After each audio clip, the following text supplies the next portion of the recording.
Dog Pound Radio was recorded in studio in the confines of the rolling hills, corn, and fields of Iowa. You can find Dog Pound Radio on Spotify, YouTube, Spreaker, Castbox, and iHeartRadio. Follow us on Twitter at CCA or on Facebook. Join the hosts Coach Banks and Doherty as they discuss the hot topics in sports today. Let's get ready to rumble. Want to make a difference in the lives of others? Consider donating to Coaching Culture in Athletics as we strive to make a difference in our community. We are working on raising money for a tombstone for a Vietnam veteran. If you would like to donate, you can on PayPal, coachingcultureathletics@gmail.com, or via Venmo at Chuck Banks too.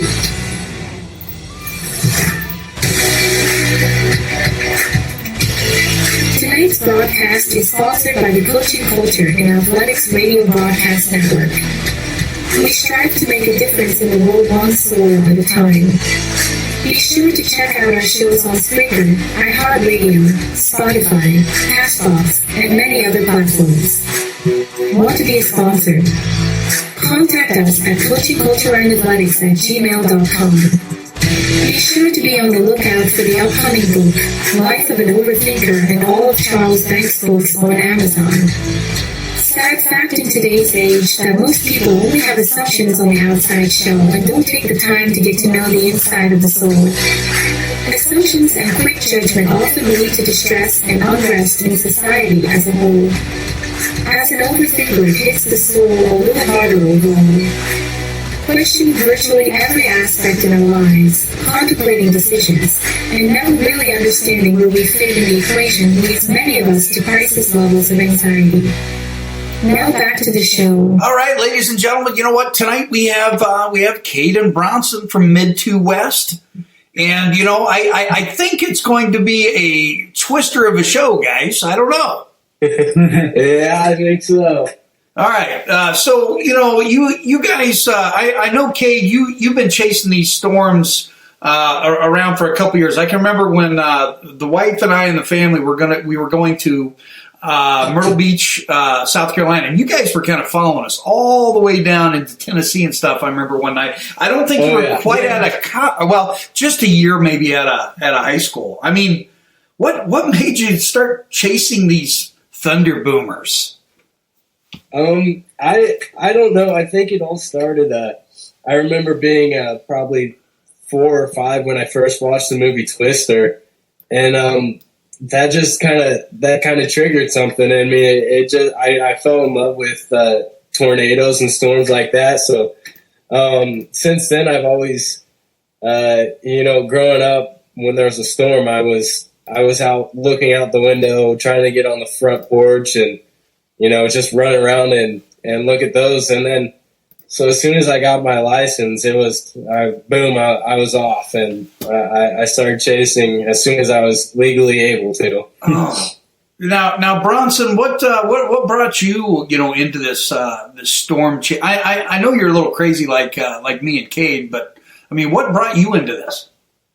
Well, it's kind of roughly the same thing as Cade. When I was a kid, my mom always used to talk about when I was a kid. I memorized actually the entire movie of Twister. So yeah, that movie really kind of sparked, and I'm pretty sure that's the same for a lot of storm chasers. That movie kind of sparks a love for storms. And I don't know, me and Cade, we've always hung around together, and one day we were just like, hey, why don't we go give a shot at this storm chasing deal? So we did, and that rest has been, the past few years. So now, Cade, what's the grandparents think of this? I know they're super proud of you, but I mean, let's face it, man. You're chasing some bad weather.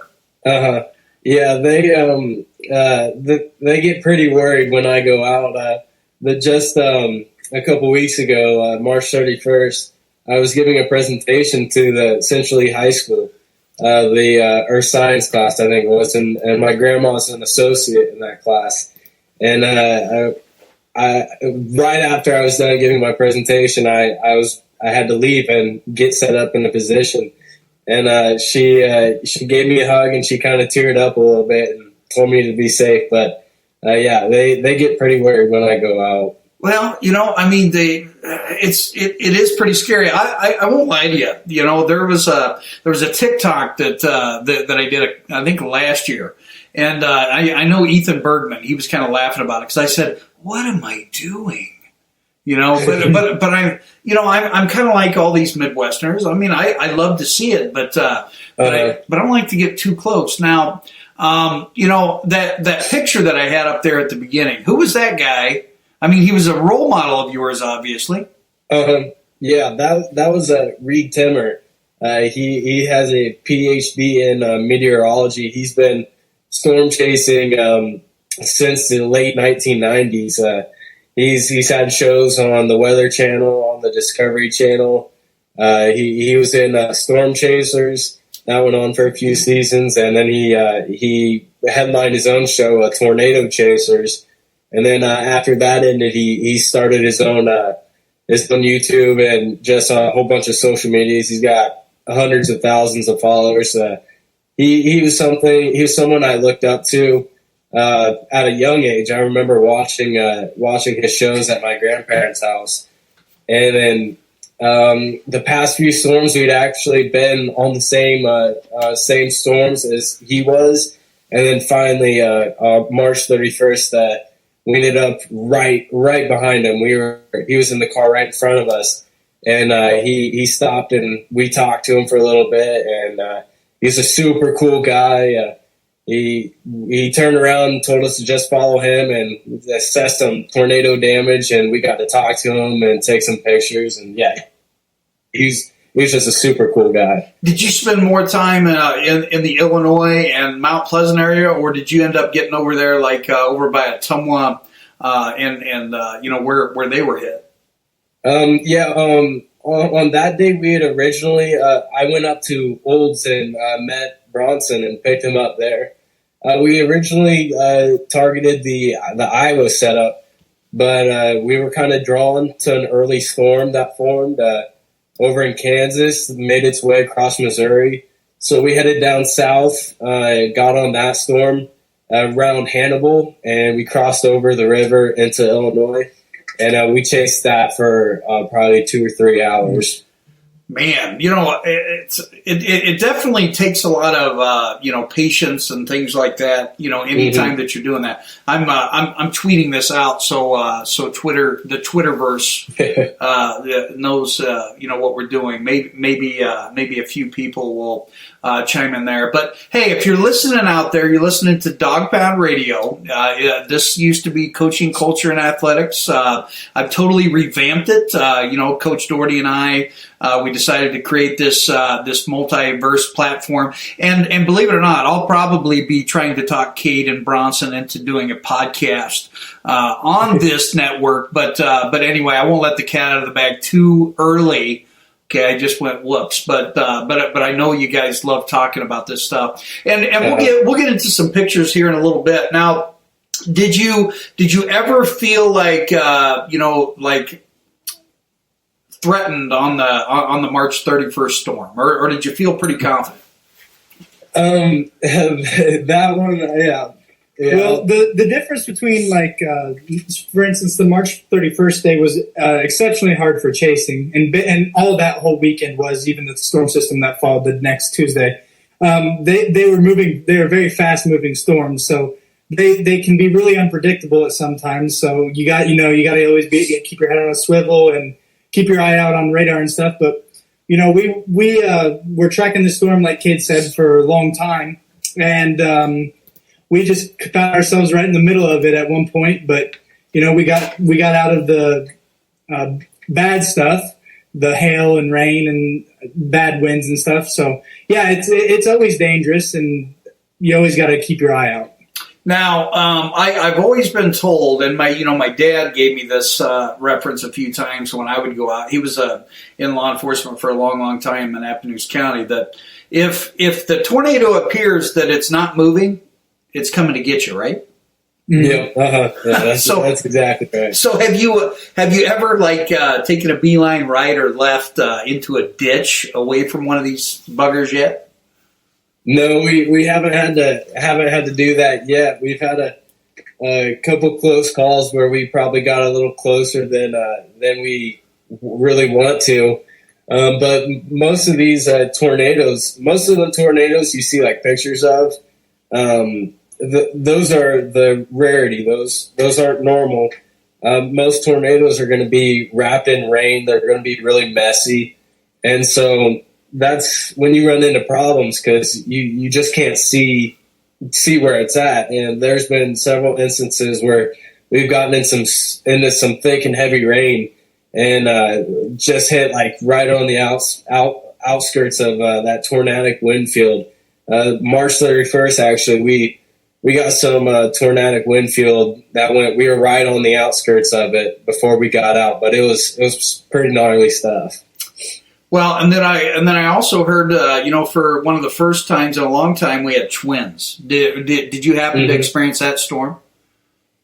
No, that was, I believe, Kyoto. Yeah, that was Kyoto. No, we unfortunately didn't catch up to that one. That's right around where we originally planned to set up, but we raced down too fast. We bit on the first storm that popped up, and we weren't able to get up to see that one. Was that the one that was down like Keokuk? Was kind of rolling through Wayland and kind of up and went just south of Keokuk. The storm that we were chasing, yeah, that one was April 2nd. That one was headed right for Keokuk, and I posted on my personal Facebook. I tried to give people some extra warning because I was following it on radar. It was just headed on a direct path, and it was a pretty strong looking storm. But fortunately, it hit that warm front moving, and it just kind of raced east and just barely missed Keokuk. And we got out into Macomb, and we got out in front of it and went a little bit southeast of Macomb, and we caught our tornado there. Ooh. Now, how big was it? Well, that one was an EF3 tornado, so it's anywhere. Most of your tornadoes are going to be EF0 or EF1s.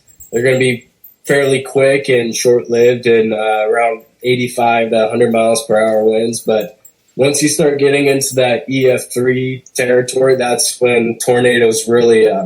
That's where you see most of your damage, the stuff that makes the news. It's going to be EF3 or greater. And let's face it, Illinois doesn't see EF3s very often. No. Usually those big tornadoes are going to be more in the plains area or the south.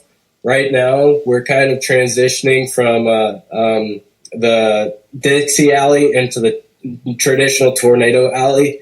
Anywhere from early March to mid-April, you're going to see a lot more storms happen in the south around Georgia and Mississippi and Louisiana. And then kind of mid-April into late May, that's when Tornado Alley is really activated. You're going to see a lot more storms in the central southern plains and even up here in the Midwest. Bronson, does he make you drive your car because of insurance purposes and hail or No, Cade's the driver. Cade's always going to be the driver. I don't really fare well under pressure situations while driving. That's where he steps in. I'm more the directions guy. Oh, man, I've seen you knock down some good three-point shots and stuff. I figured you'd be good under pressure. Well, driving's a whole different thing. I'm more of a passenger guy. Did you sustain any hail damage on the last two storms? We had a couple dents in the roof of my car, but we lucked out. We really lucked out. The storm on April 2nd, it was golf ball size hail for about 5 seconds for us. We only got hit by a couple, but fortunately, that's honestly what I'm most scared of. It's the hail. I don't want any hail damage to my car or anything like that. Oh, man, I can remember driving through Colorado when I went down and worked on my PhD work, and we just barely got into Colorado, and all we hear, it sounds like Armageddon, and my family's freaking out, and there's dents all over, the escape from that, but man, cars in front of me and back of me, I barely get underneath the underpass cars and like windshields shattered and stuff like that. I know in the 31st storm, Centerville got hit pretty hard, with hail damage and things like that. Yeah. Mm-hmm. Have you ever seen like a barn or anything up in the air or a cow like Twister yet? No, nothing like that. We on the March 31st storm though, we like I said, we were right behind Reed Timmer in that storm, and we were trying to catch up to these storms. They were going around 70 miles per hour, so it was hard to keep up with them. But we finally got caught up to it, and we got stopped at a red light, a couple red lights right outside of the town of Sherman, Illinois. And after those red lights, we raced into town, us right behind Reed. And all of a sudden, it was you could just see debris and stuff everywhere. There was cars all over the underpass and stuff.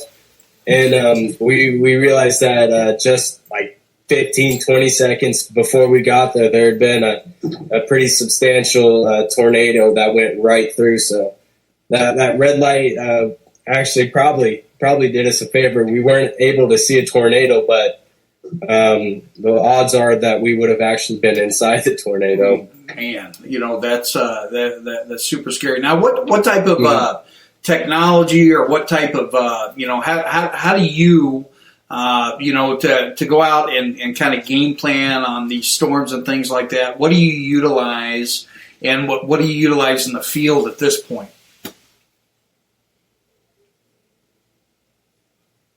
Uh-oh. Yeah. Sorry. What was that? Oh, I'm sorry about that. But must be having interweb issues. Like what kind of tools do you utilize, Cade? And like technology wise, or whether it's a website or anything like that that helps you game plan for these storms. It like a week every single day, pretty much. I'm checking the Storm Prediction Center. It's ran by the NOAA. It's the best minds in all of meteorology. They work for the Storm Prediction Center, and they have outlooks for the next 7 days or so. So the first thing I'm doing is every day I'm checking those. They issue risk categories. There's 0 through 5. So if you have kind of a 3 out of 5 risk day, then that's going to grab my attention. Then I head over to the College of DuPage Weather Lab. They got a really awesome website that I love to use. It's got long range, medium range, and short range models. And there's just a ton of different numerical data that I like to go through. You have to meet the criteria. There's really 4 ingredients to thunderstorms, and if all 4 of those ingredients are showing up in all of those models, then that's when we start narrowing down. And then the day of, I'm looking at the HRRR model, and that's going to show you 24 hours out. I use that a lot, especially in the mornings of my storm chases. I'll be looking at that. And it's got a program that runs radar simulations. So it's going to try to predict where these storms are popping up and where they're going to reach peak intensity. So I look at that a lot during the mornings. And then when storms initiate, then pretty much the only thing that we're using is our radar. I have a nice subscribed radar app I use on my phone. We use Maps. Bronson's my map guy. We've got a pretty good system worked out there where I'm using radar, and I'm tracking these storms where they're headed, and then where I think we have a chance to intercept, I pick a town out in that path, and Bronson plugs it in, and he's my directions guy. So it's a pretty good system we got worked out. Well, and then, when we're out there, radar will only show you so much. So the biggest tool that we use is our eyes. Mm-hmm. Our eyes are our biggest tool probably that we use as far as, predicting, because you can see some of these storms from so far out, and even when you're in the mix of things, like your eyesight is your biggest tool. What's the difference between like a tornado and a derecho? So a tornado is formed Well, a tornado comes from what we call a supercell. It's usually a discrete thunderstorm. It's not your traditional like widespread rain. It's a smaller cell, but these cells they need to be discrete. They usually don't have cells around them because they just require so much energy. That's where 99% of your severe weather is going to come from. Your hail and stuff. It's going to come from supercells. A derecho, on the other hand, it's a line of thunderstorms. It's a big group. They've all grouped together. They form a line, and they straight line winds. All these winds aloft in the atmosphere. They're going the same exact way, so it's pushing that storm. It's forming what we call a bow echo. When you go on radar, it kind of just looks like a bow and arrow. And then the rain falls. That cool air from the rain falls down, and it pushes all that warm air at the surface level. It pushes that out. So that's how you get those straight line winds. If you have a line of thunderstorms that merge together, that's when derechos can occur, and those are pretty rare actually. They're kind of more of a Midwestern thing. Iowa sees a lot more derechos than most other states, but they've been a little more common here in recent years. Yeah, and would you call that global warming, or do you just call that the weather? I think it would be. It's way too early to tell if that would be considered global warming, because the weather itself, these tornadoes, sometimes you'll have a year that will just go absolutely bonkers. You'll have a year like 2011 where we just saw an insane amount of tornadoes. There was, I think, over like 2,000 tornadoes that year. But then you'll have a year like 2020 where there was over half less than that. So I couldn't say definitively global warming or not.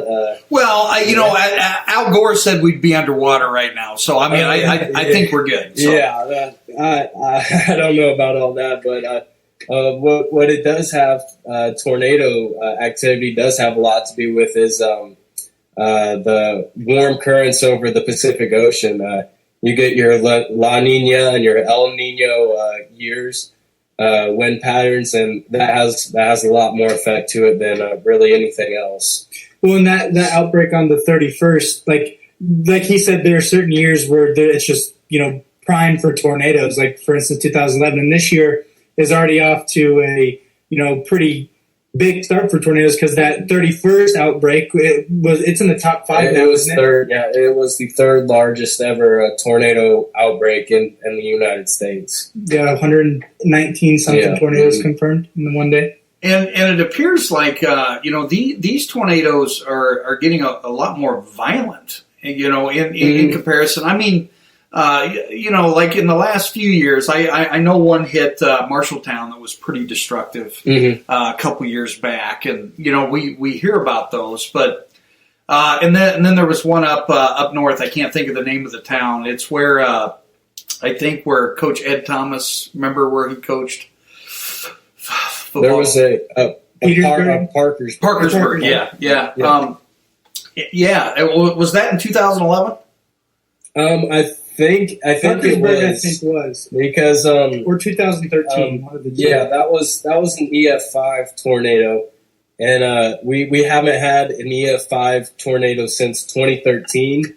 And I think what we're seeing now, a lot more of these violent tornadoes. I think that honestly has more to do with social media, and to be honest, the rise of storm chasers. It's becoming a more popular thing with the rise of social media, and they're making a new Twister. They're releasing it in 2024, Twister 2, and I think once that comes out, I think we're going to see a large spike in storm chasers and tornado coverage. Well, and that's like what you were just saying, people with the rating system, we haven't had an F5, like you said, in 10 years. So, there's been like kind of a lot of speculation of, when the.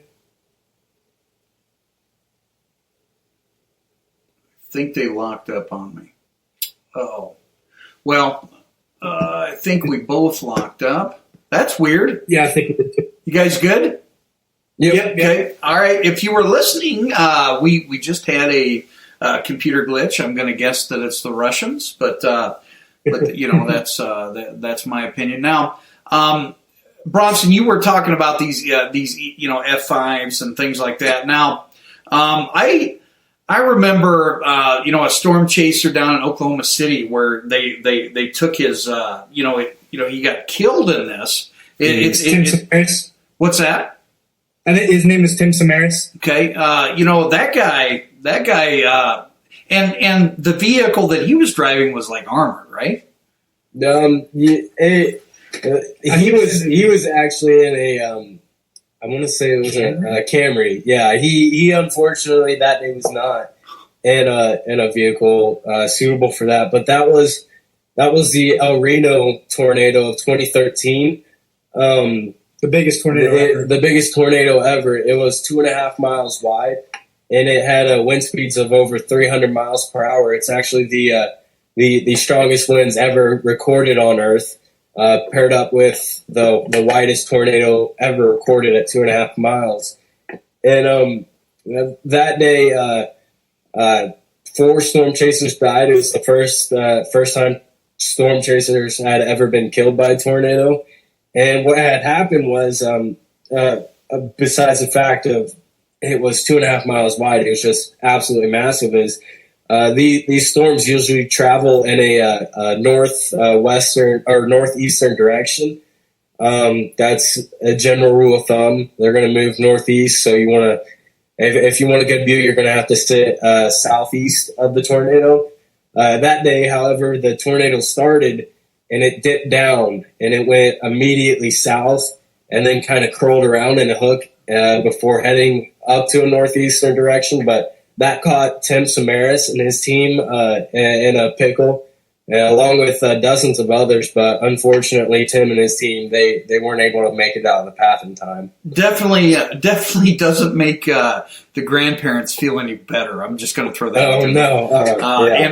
And I'm sorry I even brought that up, folks, but it is a pretty serious deal. Now, what type of training have you guys done, to kind of help you with this? I mean, did you start out doing like a storm spotting class, or did you just kind of dive in?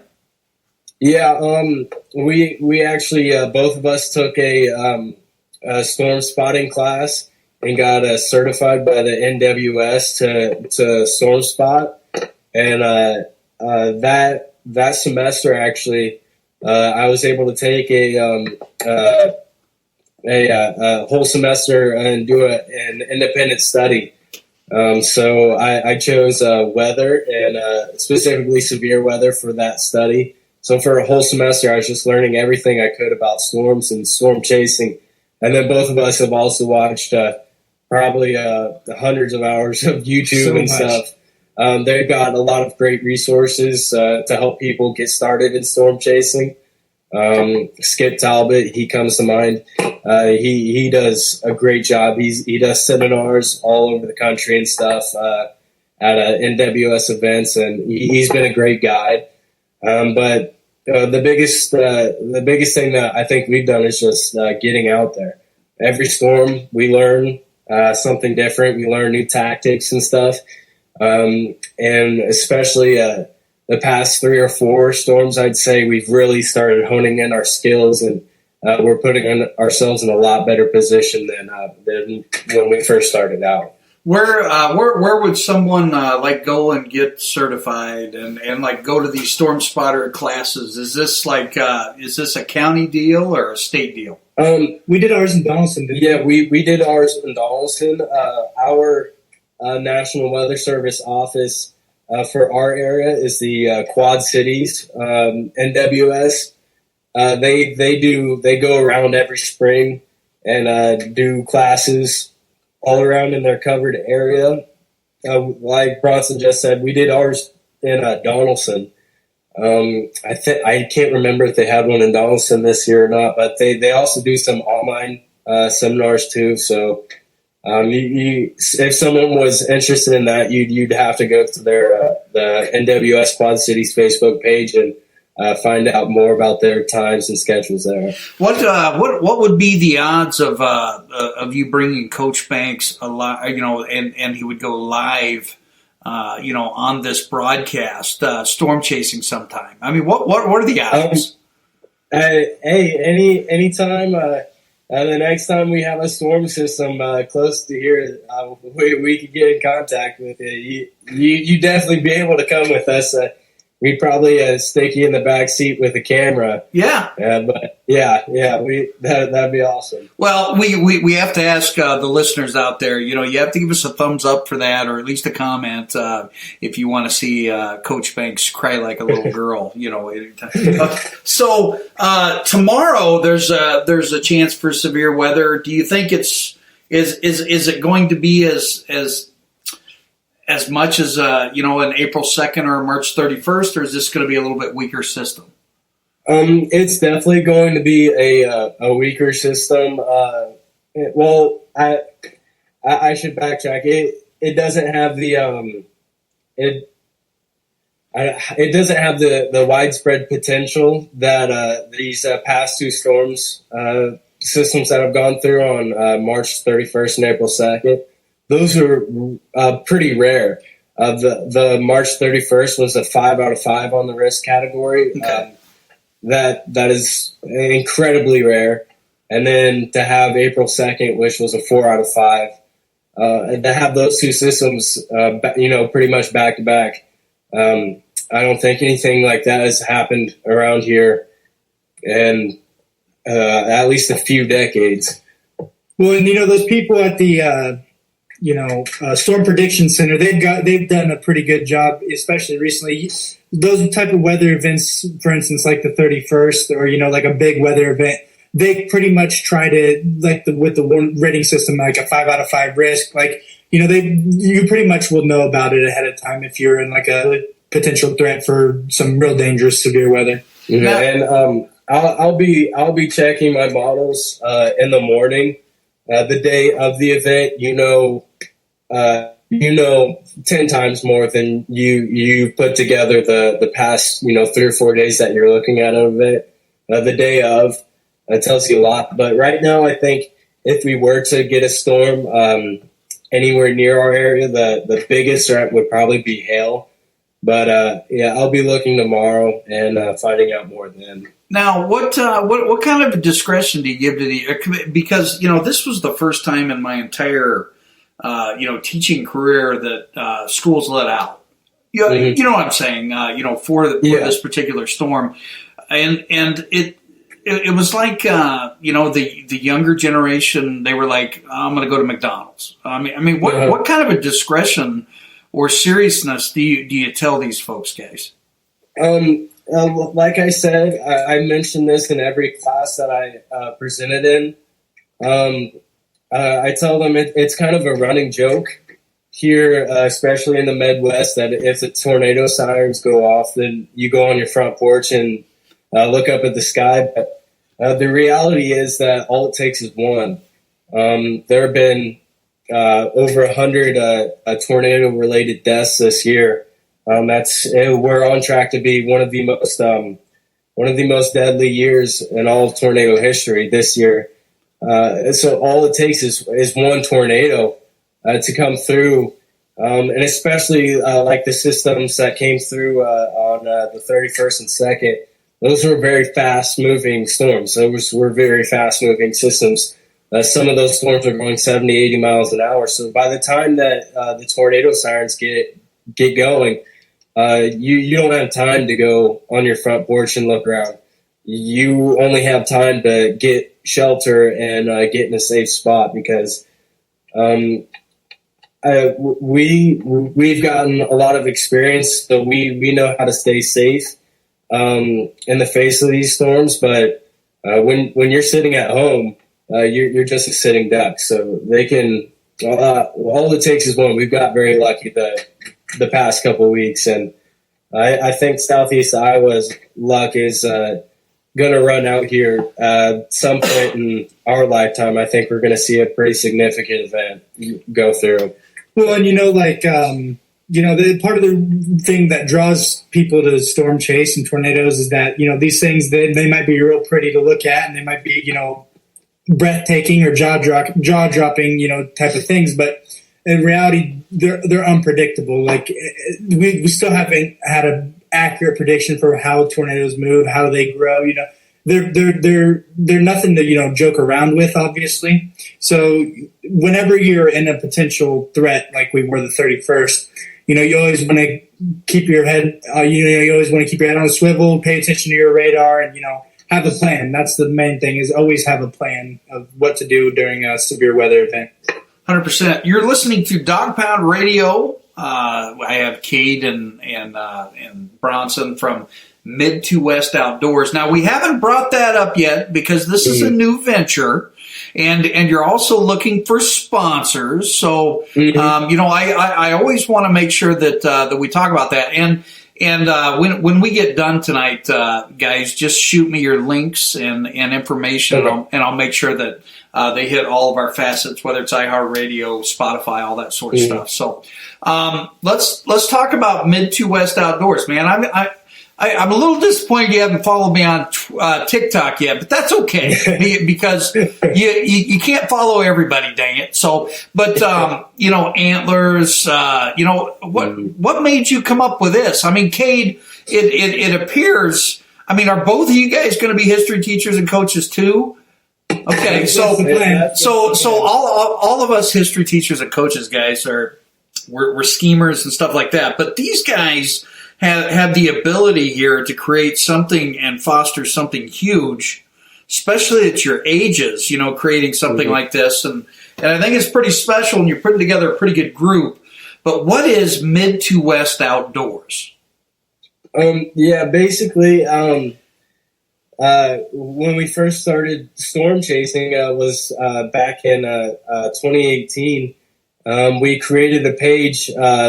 Caleb Sanders went with us a couple of the first storm chases we went. So we started KBK Storm Chasing, and we storm chased through that for a little while, and then we kind of morphed and did a couple other things. But I remember going out hunting one morning during whitetail season. I think it was 2021, fall of 2021.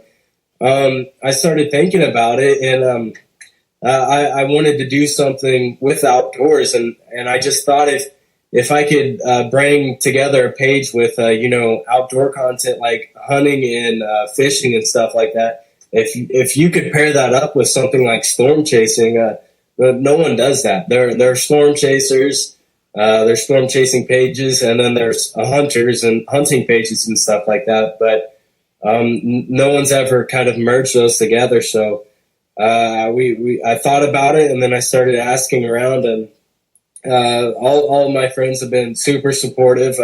I made some T-shirts, and they all bought some. They've been awesome. And then this year we put together a pretty good team. I think we've got some turkey hunters, we've got some fishers. Obviously, our storm chasing team. We've got a whitetail team. And last year we did a whitetail whacker event where it was a whitetail buck competition. We got 10 hunters that competed in that. That was super fun. We were really proud with how that turned out.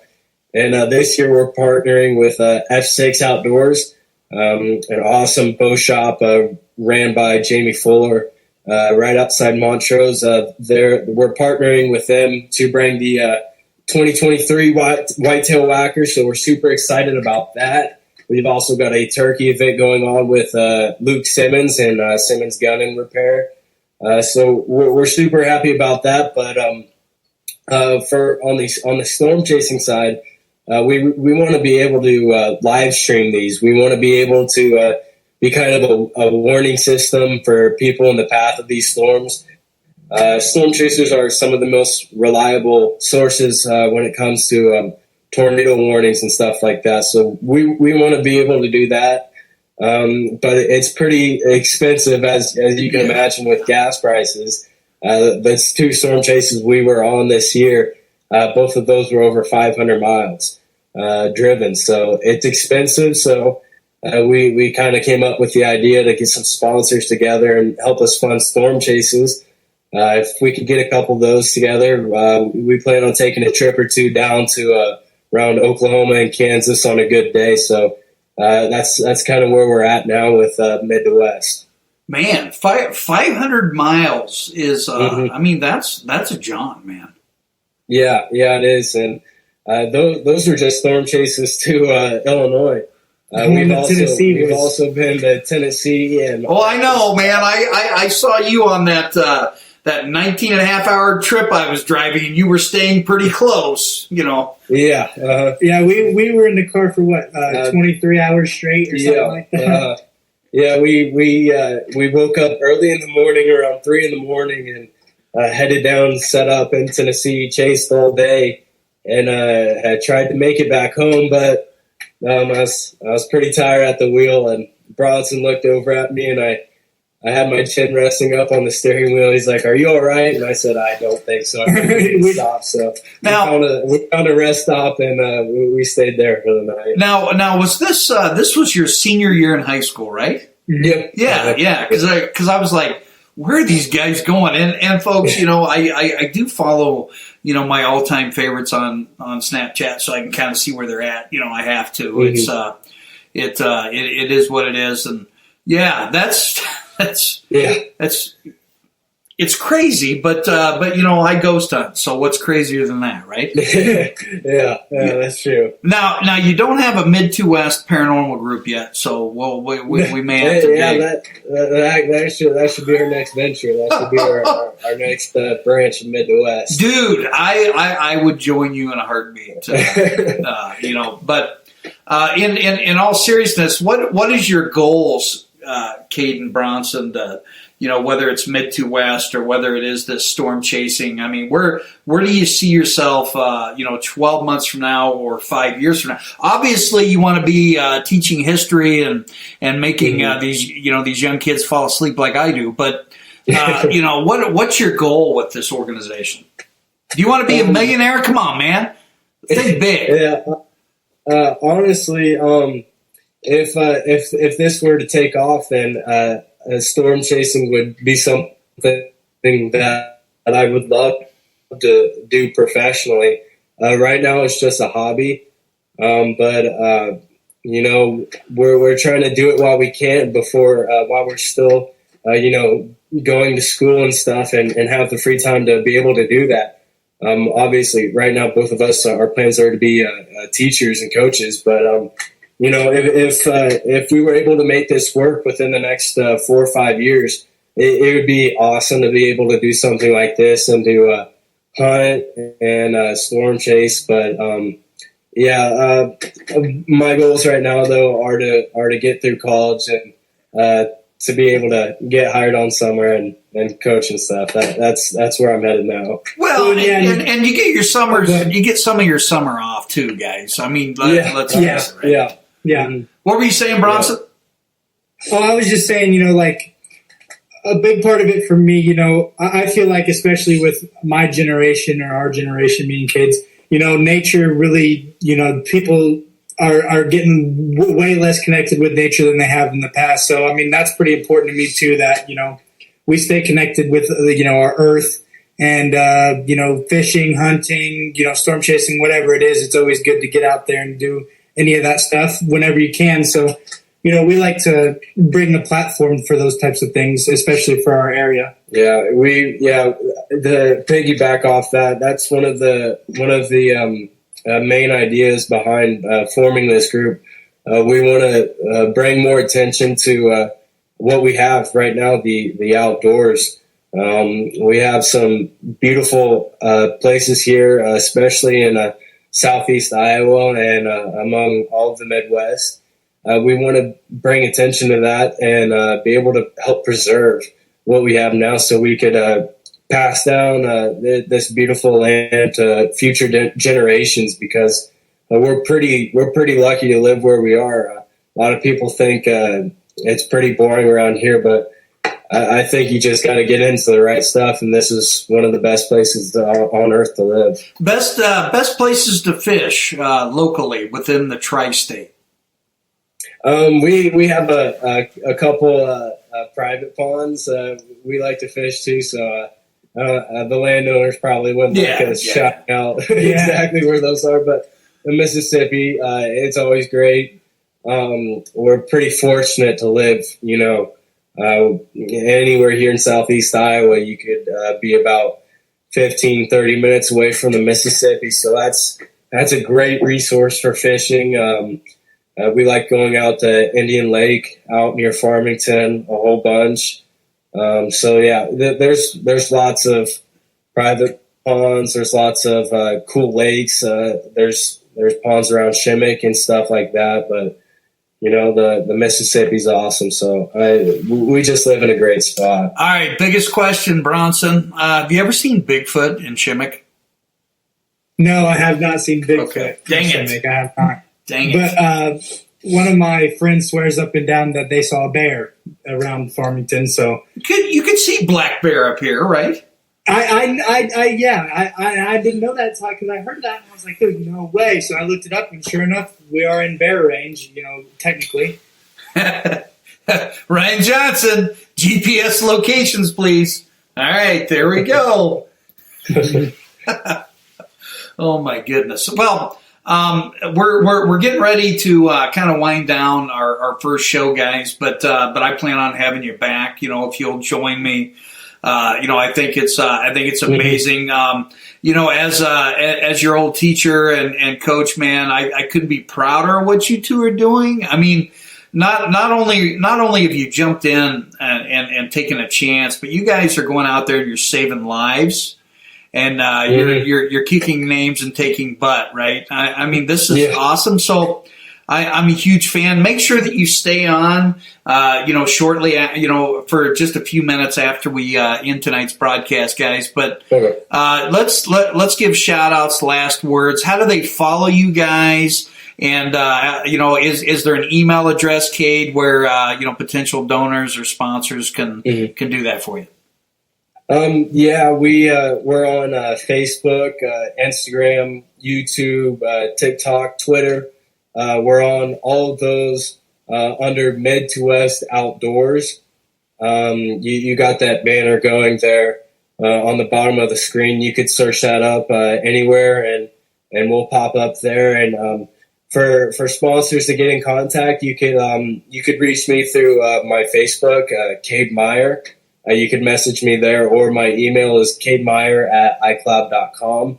We're going to be putting together a presentation here soon.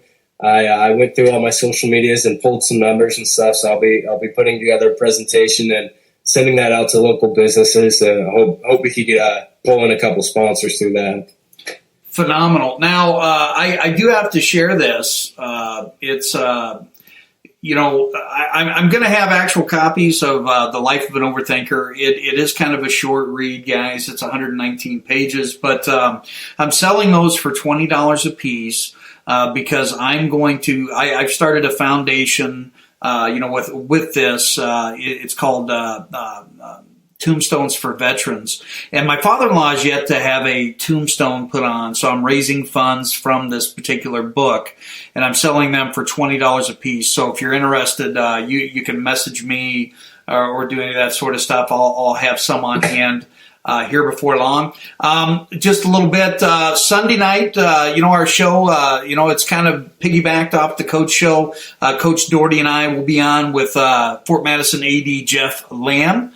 And hopefully I get this Cade and Bronson dynamic eventually over here on Dog Pound Radio. But, guys, do you have any last shout-outs? You better shout out to your grandparents, Cade. I know they're watching. Yeah, shout out to my grandparents. My Mimi actually helped. She was probably, could be considered our first sponsor. Yeah, there we go. That day that I went out chasing after presenting. She gave me some money, and that helped out a lot. So she'll go down as our first sponsor for Mid2West storm chasing. Oh, 100%. She says the red light was God answering her prayers to keep you safe, and Coach Banks definitely needs to ride on a storm chase. And you know what? I think we're going to make that happen. We'll be able to conglomerate and all that sort of stuff. Oh, yeah. Bronson, any shout-outs, man? I'll shout out my mom. Yeah, she's always been patient with this whole thing. So I've used her car plenty of times, but, we've tried to stay away from the hail when we take out my mom's car. So, oh man, got to shout her out. She's always provided some transportation, or she's always has my back. So yeah, absolutely. For everybody within the Dog Pound Radio, we're going to call it a night, and join us Sunday night and keep pace, folks. We're rolling here, and follow Mid2West Outdoors and donate. We're out of here.